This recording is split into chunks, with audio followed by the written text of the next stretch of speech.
If you're in the IT industry and you are working in storage, think about being attacked by people who are writing malware and spend some time with your management team and with your vendors to understand what the capabilities that exist are in the platforms that you're currently using. Or if your platforms don't have any good mitigations, then go out and do some research and understand where the gaps are in your environment and what you can do to plug them. Welcome to Tech Talent Today, where IT leaders share their tough challenges, creative solutions, and latest insights. You'll discover fresh ideas and inspiration here with your host, IT staffing veteran and president of Claremont Technologies, Jody Kulik-Mayer. And now, here's Jody. Welcome to Tech Talent Today. I'm your host, Jody Kulik-Mayer. Today, I'm excited to be joined by Steve Watts. Steve is a manager of storage, data protection, and automation services for a super regional insurance carrier. He rose through the ranks from network engineer to storage engineer to storage and data protection architect to manager. Steve grew up on a farm and first got interested in computers playing video games. Steve's an EMT first responder, avid bread baker, and dog lover. Welcome, Steve. Thanks for joining me today. Thank you. Thank you for having me. So, unfortunately, ransomware attacks have become very prevalent these days, and you focus on data protection, storage, and backup. So I'd love to get your perspective on what's happening and what companies could do about it.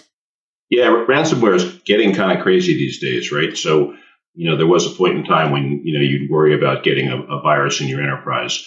But nowadays, I think companies really have to look at, especially in land of ransomware, have to look at it as a matter of when am I going to be attacked as opposed to if I'm going to be attacked, right? So that's, you're spot on there with the concerns. It is driving some pretty deep thought, and not only my area, but other areas of the company that I work for, to try to find ways to mitigate this stuff, right? You've got the potential of having all of your intellectual property locked up without the ability to get to it. And then you're faced with the prospect of paying the ransom, if that even works. I listen to a lot of stuff going on in the industry, and some companies will pay the ransoms and some won't. And companies that pay sometimes get their data back and sometimes they don't. Or the decrypting algorithms that are used to encrypt the data are much better at encrypting than decrypting. So companies that pay the ransoms may end up spending months trying to get their data back using the solution, as it were, that the malware authors have created. So what do you do about it? There's a lot of different approaches. One thing that we've seen a lot going on in the industry are these air gap solutions where companies will take their regular backups, but then they want to move that data to a secondary storage device, or in some cases a tertiary storage device that's not actually on the network, right? So that enters into a whole new level of cost and complexity, right? Because now you have to have some sort of a storage device that you can connect to your backup environment, but only for short periods of time. Right. So you take your backups, you move them off to this isolated or vaulted location where they can't be touched, and that's your process. And then in the event of an outbreak or whatever, then you have to start reaching into that enclave, trying to recover your environment. Other approaches are using like snapshots. Right. There's been a lot of advances in storage tech. Most large enterprises are at least some level embracing the all-flash storage arrays. Right. And with all-flash storage arrays, you get a lot of capabilities. You can take, multiple snapshots repeatedly throughout the day without really impacting the performance in your environments. And then these snapshot capabilities, again, have some, there are some mechanisms that you can then actually prevent those snapshots from being deleted, or hopefully prevent those snapshots from being deleted, once your enterprise has been attacked, and then be able to pull back from those. That's just how do we try to protect the data? But then when you actually get into the nuts and bolts of what do you do after you've been compromised, you may want to schedule another show. Right. We can dig into this. Yeah, it's definitely something which working in the storage backup recovery fields, it's definitely something that occupies our time. Just when you thought you had all the technology and everything was working great, and what could be a big problem that I'd have to worry about, and now this is another all-consuming issue, right? You need to be prepared because, like I said, you can't assume that you're never going to get compromised. I think the way you have to think these days is assume that you're going to be compromised, or maybe you already are, and you just haven't found out yet. So you need to be thinking about, measures that you can take now to ensure that you have an early indication when a crypto locker attack starts, and then have your disaster recovery plans in place to start mitigating that. So what are some of the measures that companies should be taking? Like I said, you could look into these, what they call air gap solutions, right, where your backups are taken, for regular use, but then are also moved off to a second appliance that is not on your network, right? Because that's the key. The persistent threat that's going to get into your organization is going to sit there for quite some time, and it's going to try to take account of everything you have, right? They're going to learn where all your servers are. They're going to spend the time and understand how to compromise your prior to a quote unquote attack occurring. They're going to start deleting things, right? They're going to delete your backups. They're going to reduce the retention on your backups so that they expire quickly. If you have storage arrays that do use snapshotting technologies, they're going to turn the snapshots off, or they're going to delete the snapshots, right? They're going to take a lot of measures to remove any chance you have of having an extra copy of your data, right? Before they actually spring the trap and they start encrypting your data, right? So what I think, looking at it from a storage and backup perspective, what people in my position need to do is they need to start looking at their systems, right? Making sure that they've got their identity management systems set up in such a way that your people don't have administrative access without needing it, because administrative access is what the attackers are looking for, right?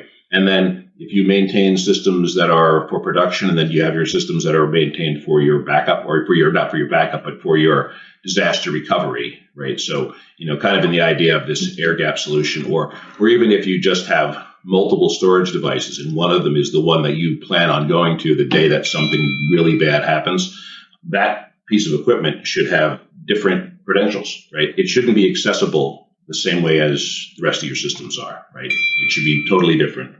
Really, what you need to be doing is making sure that the credentials that you use to access your primary systems are different from the ones you use to access your secondary systems, right?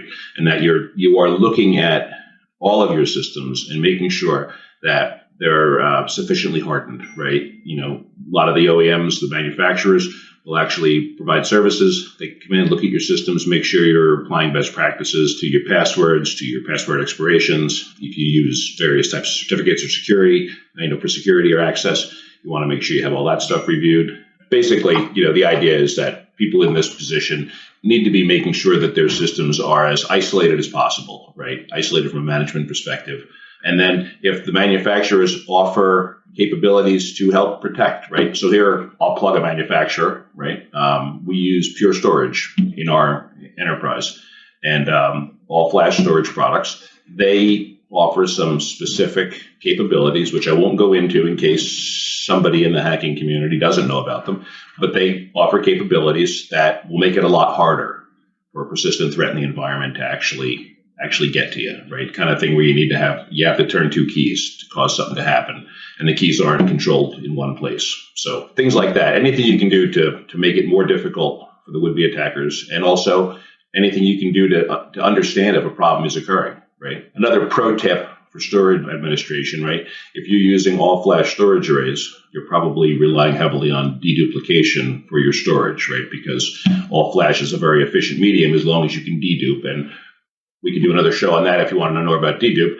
But if you start to be infected by an encrypting agent, right, you're going to see that in your environment, probably before the business knows they have a problem. If you watch your systems, your dedupe will start to diminish, right? Because as you encrypt data, it becomes more random, less common with other data, because deduplication relies on commonality. And you'll see your storage basically exploding in your storage arrays, right? Your storage utilization will go through the roof. When you see that, you have a problem. That's definitely time to raise the red flag. Do you think the storage area is one of the first lines of defense at discovering once it's in there? So I wouldn't call it the first line of defense, but it's probably one of the first places you're going to see the effects, right? First lines of defense, your in-platform antivirus, right? Looking for the patterns that match the various attack vectors. Yeah, but you'll definitely, if you start to fall prey to an attack, you'll see it in your storage platform. Right. I guess, right. Maybe first line of defense wasn't the best way to put it, but just like a symptom. It's the first place a symptom shows up. Yep. It's funny you say sort of first line of defense, because from my perspective, the mitigations that I'm looking at are the first line of defense for me, right? You know, like I'm talking about the ability to, to manage access, the ability to have either these offline or protected secondary and tertiary copies. That's first line if you're in the storage area, but first line should be way up the stack, right? I mean, that's security team, network team, perimeter defenses, honeypots, right? That's really where you're looking to catch them if you can. Right.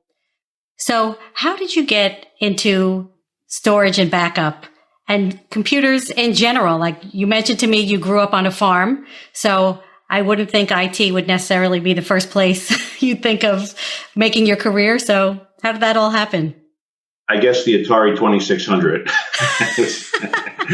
I grew up, on a farm up northern New Jersey. I guess it was just, a lot of it was probably just timing, right? So that's the early 80s, right? So that was the computer industry was kind of starting to bloom there, microcomputers and all that.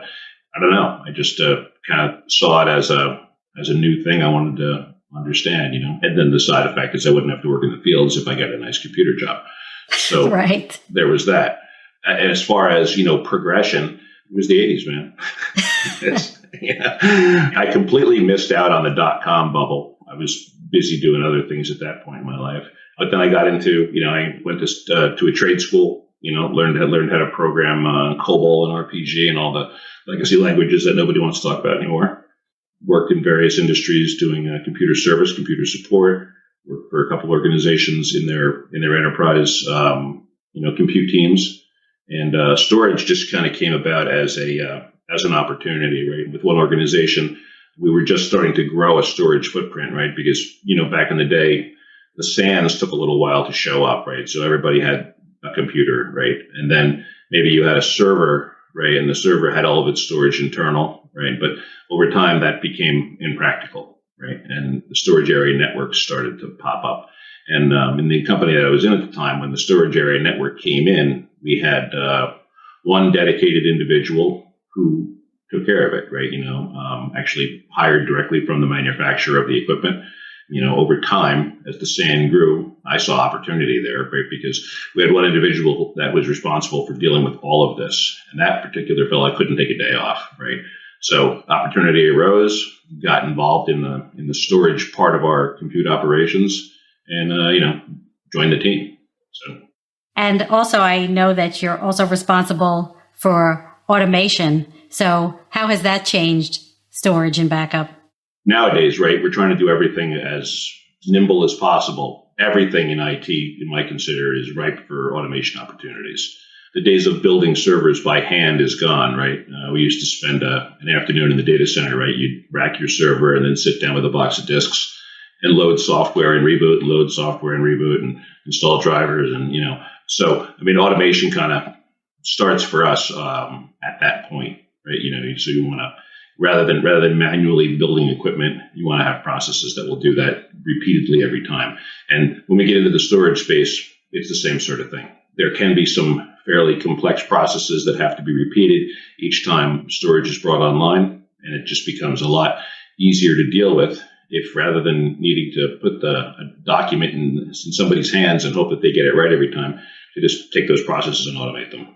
Now, does that cause you to hire more people, less people, different kinds of people? Like, how does that change your hiring? Oh, yeah. Well, automation has completely eliminated our workforce. We can do everything with one person now. No, I'm kidding. Just you to orchestrate the whole thing. Yeah, no, that's not the case at all, right? And, I remember automation and the cloud are the two things that everybody saw coming, and we're going, oh, no. If we automate everything and then move to the cloud, we're not going to have anybody. It's just going to be the CIO. Right. But as it turns out, when you're automating, you need people that specialize in that, but you're not going to, you still need all the people that do all the work, right? The automation people are there to try to make the processes more repeatable, and more actionable. And then coupling that with cloud, right? The same thing. Everybody who builds a server goes, oh no, we're going to the cloud. We're not going to build servers anymore. But it turns out the cloud is really just a data center in someone else's building, right? And all the same work has to be done. You need to employ engineers to work with all of this. And automation, because of the scale that you can move at in cloud, automation is essential. You can't build 1,000 servers by hand, right? Especially if you have scenarios where you need to be able to scale your workloads, right? So maybe you need 100 servers right now, but when Thanksgiving rolls around, that 100 will jump to 10,000 to be able to meet demand. Automation is essential. You can't do it without the ability to be able to scale up and scale down and stay in business, because the costs of cloud can become prohibitive if you overscale and then don't have a way of contracting your systems. When you're hiring for your team, besides the tech skill set, what else are you looking for? Are there certain soft skills or, whatever comes to your mind? One of the things that we've started to embrace over the past few years is agile work practices, right? That's a key. And I guess that would be kind of like a soft skill, right? Because it's not coding or, building things. But I think agile is an important skill set for anybody in IT to really pick up on, because more and more, organizations are moving towards agile processes, right? Whether you're using Scrum to manage your work, or if you're in an operational organization that's just using Kanban just to track the workflow, right? I would recommend anybody who hasn't gotten their toe in the water on agile to go out and pick up a book on Safe Agile, right? I work in infrastructure. Agile, I think traditionally is looked at as a coding thing, right? Of course, when you look back at Agile and you look at the history of Agile, it actually, I think, really kind of stems from the automotive industry. So it plays across a lot of different industries and a lot of different workflows. So yeah, that's a key thing. I always want to make sure that, if I'm bringing somebody on, that they are familiar with how the Agile processes and ceremonies work. And that just makes everybody work together better. And when you're interviewing candidates, is there something that stands out as like a pet peeve or a mistake that people sometimes make? Oh, yeah. Well, so if you're going to send me a resume, don't give me the laundry list up front. I've seen so many, right? You pop open the resume and it starts with DOS 1 going through Novell to Banyan Vines, to NT to Commodore 68. I don't care. You know what I mean? It's like if you load your resume with every buzzword you've ever heard, then you better be able to talk in depth about every buzzword that you listed on the resume. Because when I look at the resume, if I see something in particular on there, I mean, you would think that would be the cue, like, wow, this person knows this. But when you see a laundry list of 100 items, and there's no way anybody, right? There's a jack of all trades, master of none. Right. In IT, you're going to be specialized in something. You're better off really talking to the areas that you truly know about and you can provide value, as opposed to just kind of listing everything you've ever heard of. Right. Just put the core of what you work on and specialize in. I think some people do that for AI purposes. So sure. Their resume will be picked up. Yeah. It's all about the meta, right? Right. You want to put tags. You got to get tags in your resume, right? Maybe there should be a standard made for resume writing, right? Where you can provide tags that will bring in interest, but then have other tags that define where your skill sets really lie. Who knows? Right. Yeah, that's a great idea. Big data meets job hunting. So you know what? Let me throw that back on you. How do you, when you are actually looking to find candidates that you want to place, what are your pet peeves when you're looking at a resume? What's the thing that gives you pause? Well, one of the things is definitely the same for you, the laundry list of skills, and also like a super long summary that goes like sometimes like a page and a half.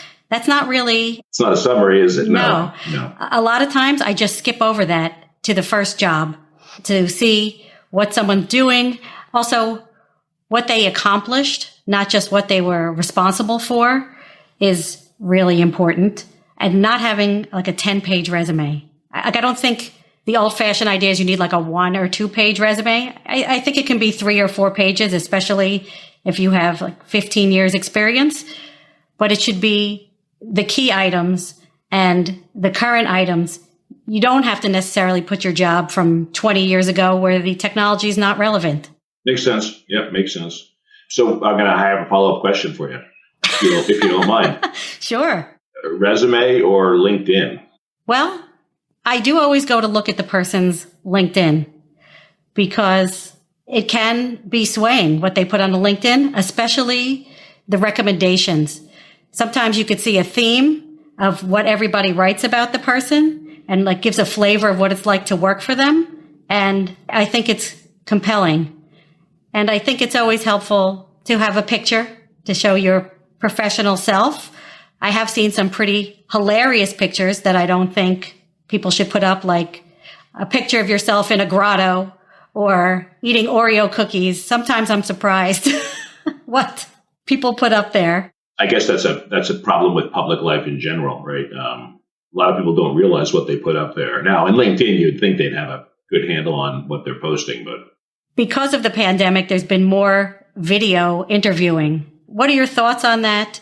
Do you miss the in-person interview? Not necessarily. I mean, well, the pandemic had, this is another way you could probably talk through nauseam, right? The pandemic has changed a lot.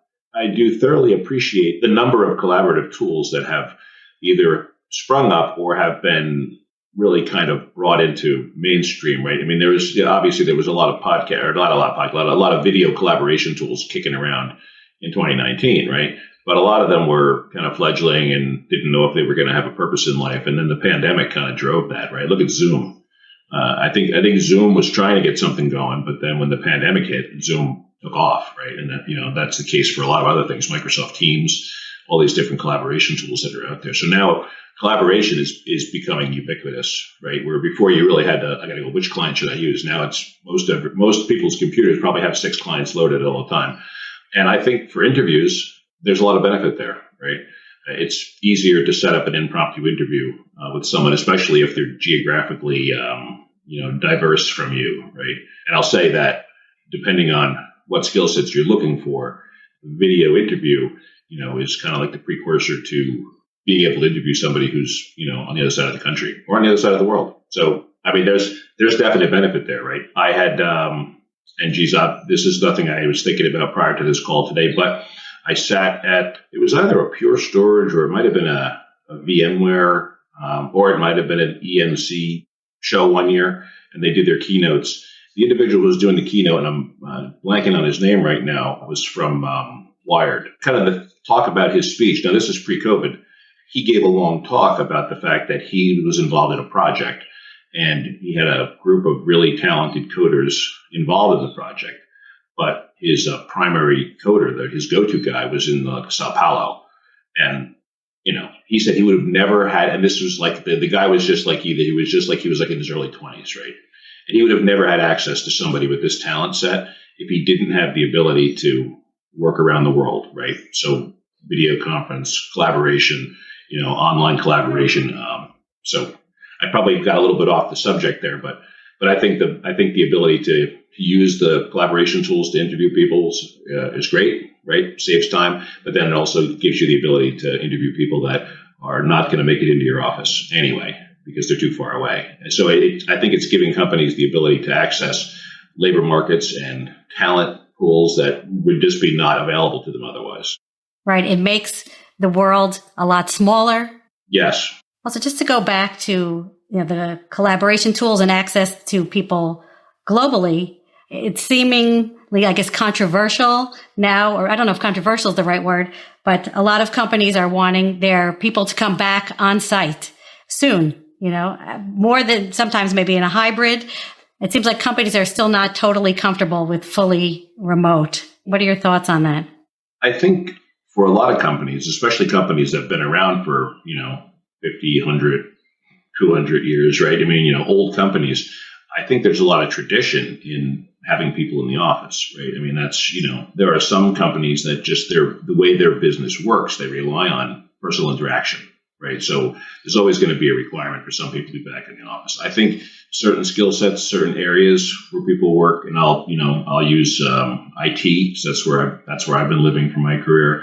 I think a lot of what we do has no need to be in an office, right? As I said earlier, I used to spend an afternoon in the data center building a server, right? Thanks to automation, right? And also, in line with what we're seeing in the cloud, that's not necessary. As long as you've got a decent internet connection, you can do all the work you need to do. You can build servers, you can install software, you can write software, you can test, you can collaborate, and you can do it all from the comfort of Starbucks or your spare bedroom. It's all very doable. I think what we're going to see with a lot of companies, there are companies that are trying to find that normalcy, right? I think a lot of companies are looking at hybrid solutions, right? Because in many cases, their people have proven that they can work remotely. At one time, I think there was probably a lot of people that felt, well, if you're working from home, you're going to be, gardening and playing with the dog all day. You're not going to get your work done. But I think productivity is probably actually higher for folks that are remote. I know for myself, I'm apt to log in the morning at 6 o'clock and not log out until 6 o'clock or 7 o'clock, right? And there's no commute involved. So, productivity has got to be a lot higher. But I think, once companies start bringing people back in September when school starts up, maybe we can we'll see what the world looks like, right? It's hard to say where it's going to go, right? I kind of like to think that a lot of companies will really become very easy with that and just let their people work remote if that works best, But it really depends on the company. It depends on the industry. And right, it's a fluid situation now. So I guess people have to see what's happening on the ground. Yeah, look at companies like Facebook. And I think they've actually made it a permanent situation now, right? People can work remote. But, what happens there then? So you've got people that are, working in the Silicon Valley, right? Which housing's crazy, costs are crazy, and everybody who works for, LinkedIn or Facebook or any of these large tech companies, right? Their salaries are enormous. And a lot of their salaries have to be that way, I think, in large part because of where they want to work. So now if you don't have to sit in San Jose, but you can sit in the middle of Iowa, that makes the job easier for you to do. But I think that's going to impact salaries in the long run. I would have to believe that companies are looking at that and they're saying, hey, I need your skills, but if you want to sit in Iowa, you're not necessarily going to make the same money as you were making if you were sitting in San Jose. So. Right. I hear that companies are looking at that. And I think it's not just a term of location. It's also the demand. How many people have those skills? Oh, yeah, sure. So if not a lot of people have them, even if you're living in a cheaper part of the country, you still may be able to command top dollar. I think so many things are in flux now, right? Work-life balance, because you mentioned, right, you're working from 6 to 6 or 6 to 7. That's an area that's in flux. The salaries are in flux. It's an interesting time. So I'll be curious to watch how things are changing. Yeah, that's another interesting point you bring up, because with work-life balance, for people that do have the opportunity to work from home, so you're working longer hours, but at the same time, you've got the ability to, take care of your dogs or do laundry in the middle of things, or just, enjoy the home that you committed to the next 30 years to paying for, right? Right. Pre-pandemic, I would see my house in the morning as I backed out of the driveway, and then I would see my property on the weekends while I mowed frantically to keep the place in check. With the last year and a half or so, I've spent many a day working in my office, and I can look out my back window and see my property. And I'm like, you know what? This is what I bought this for. So there could be a lot of opportunity for work-life balance to really get leveled out without needing to really push away, right? You don't have to say, oh, I have to take a vacation, because I just need to get away from work, right? Depending on how your work situation is, not having to stare at an office wall actually can give you a lot of that. It's true. Though I do wonder, for people who are entry level or just coming into a company, finding mentors and learning from other people and just like listening in the environment, that piece may now be missing. Yep. And that's learning how to leverage your collaborative tools, right? Quite often, what some of the teams that I'm working with will do, as I said, we kind of embrace Agile. So we have our daily stand-ups, right? If you're doing Agile, you have a stand-up. Everybody gets into the room, talks about what they did yesterday, what they're going to do today, and so on. We do that, but there are actually times where we will just open the mics up and leave them open all afternoon, provided you're not stuck in meetings, right? And just have office conversation, because you do need that. You do need community, and you don't get any water cooler time when you're working remote. So yeah, you're absolutely right. And I think that's one of the things that some companies are actually citing as to why they want people in the office. I started reading a paper, maybe it was something you had actually provided me, talking about those serendipitous moments, right? When you're forced to bring people together. A lot of that also ties back to the open office, the open floor plan, which post-pandemic, we're realizing that was a really bad idea now. Right. Take the cubes away, that everybody who's sick can cough directly on each other. Right. The whole drive for that, I guess, was, that whole serendipitous thing, right? People sit down next to somebody you don't usually talk to, and then all of a sudden you're having a conversation, and you just, new idea, new sales idea, new solution. So yeah. And I think relationships help solve problems, right? When you have relationships with people, it's easier to come up with a solution. You're more amenable to working together. So to completely change the topic, I had to ask you about this. One thing that I thought was amazing about you is you are, I guess, an avid bread maker. I saw some of your pictures. You are like an artist with bread. So thank you. And it's funny too, because again, back to the pandemic, most people started baking bread during the pandemic, right? I actually have baked less bread during the pandemic because since I don't have to go to work every day, I was eating all the bread that I was baking, which then, ends up doing things like driving video conference calls with the doctor to talk about, to talk about the outcome of eating bread all the time. So less bread for me along those lines. But yeah, I don't know. I started baking bread, I'm going to say about 10 years ago. Sourdough breads and, you the fancy stuff around the holidays, making challah bread and butter rolls and brioche. It's just a very zenful thing. That's how I got into it, right? Sometimes the world can kind of feel out of control. Things like bread are very centering. If you're making bread, eating bread too is very centering. It's a great way to build your friendships, right? You sit down, break bread with somebody. Right. But making bread itself, because it's a process that has to be repeated, it has to be right? So there's a certain amount of skill and finesse that you build, but it's very zenful, right? Because you're taking basic raw ingredients. You're just going to take some white flour, which is nasty tasting, some water, some yeast, or if you're into sourdough, you're going to have your sourdough starters that you take care of like your children. Bringing these things together and creating something which is absolutely delicious. Did someone in your family bake bread, or how did you stumble upon bread baking? Not really. As a kid growing up, I think my mom, probably she had a bread machine, tossed the ingredients. You go out to the store. If you remember when bread machines became all the rage, no one actually knew how to make bread still, but you would go and buy the packet that you poured into the thing and then, put the water in there and sprinkled the pixie dust on top or the yeast. And it would magically create this weirdly shaped loaf that was hard to slice. It usually had a big hole in the middle of it because of the mixer, right? No, you know what? I have to really think on that one. I was probably watching something. Honestly, don't know. Actually, you know what? No, I take that back. I do know now that I'm kind of thinking about it. It was the fact that the bread in the store was so bad. Actually, now that I think about it, that I think is what drove me, because to get a decent loaf of white bread, hard to come by, right? Everything you buy in the store, you can either take an entire loaf and squish it into something the size of a golf ball, right? Like I won't say Wonder Bread, and there wasn't a lot of choice.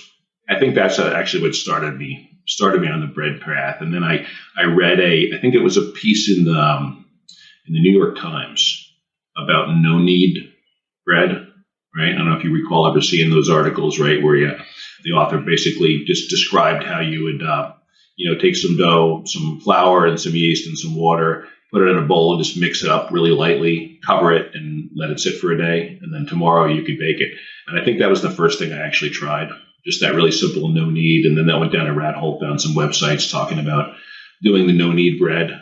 But then once you figure out the no knead, then you go, well, wait a minute. Kneading isn't really so bad. A little bit sticky when you try to do it by hand, but you figure it out. And then, just kind of went from there. If anybody likes baking bread, Jeffrey Hamelman. Remember that name, Jeffrey Hamelman. Go on Amazon. Look up books by Jeffrey Hamelman, a fantastic baker.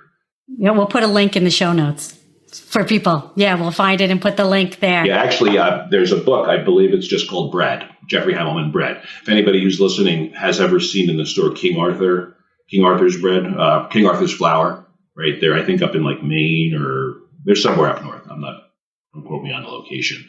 But Jeffrey Hamelman, I think, was like I don't know if he still is, but he was like their head baker. But the dude's been in the industry for a long time.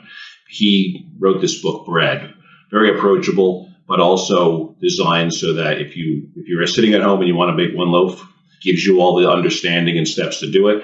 But then his recipes also give you the recipe to make 20 loaves. So you don't have to necessarily understand how to do baker's math, right? If you decide you want to scale your recipe. So real good. It sounds great, and it sounds like the perfect thing for these times, because as you mentioned, right, making bread is zen, and that it became really popular now because it's turbulent times. Yep. I think we all need to learn how to feed ourselves better anyway, right? The pandemic, at least where I live, and I'm sure most other people experience this too, we all learned very quickly that the stores run out of things really fast. Yes. Right. And we all live in metropolitan areas that don't have really good links to farmland and don't have really good links to, manufacturing. Everything's getting shipped in from somewhere. So if you can make bread, right, then all you need to really keep in your home, in your pantry, is a giant bag of flour, something to leaven it with, like yeast, right, and water, and a little salt. And you can make bread, and you're not trapped, right? You don't have to not be able to go to the store and buy a loaf of bread. You can make your own food if you have just basic skills that a lot of people don't have. So make bread. Excellent. So, Steve, I really enjoyed our conversation today. Aside from baked bread, do you have any parting thoughts? So, parting thoughts. If you're in the IT industry and you are working in storage, think about being attacked by people who are writing malware, and spend some time with your management team and with your vendors to understand what the capabilities that exist are in the platforms that you're currently using. Or if your platforms don't have any good mitigations, then go out and do some research. Look at IDG or Gartner or one of the large companies that actually can help provide insights and understand where the gaps are in your environment and what you can do to plug them. Because storage and backup, they're a part of the IT industry that's essential, right? You're the bedrock upon which all of the rest of the organization is built, whether they know your name or not. And backup, for people who do backup, is typically quite thankless. But the day that your organization is hit one of these threats and you have a good plan in place and you can help bring the business back quickly, you'll have done your job well, and maybe there's some accolades down the road for you for actually putting that thought in now. Right, like an everyday hero. An everyday hero. So thank you for making the time, Steve. Oh, thank you. It was a pleasure. Thanks for listening. See you next time. Thanks for listening to Tech Talent Today, brought to you by Clearmont Technologies IT Staffing and Search. You can find out more at clearmonttech.com. If you enjoyed the show, please subscribe and share. See you next time.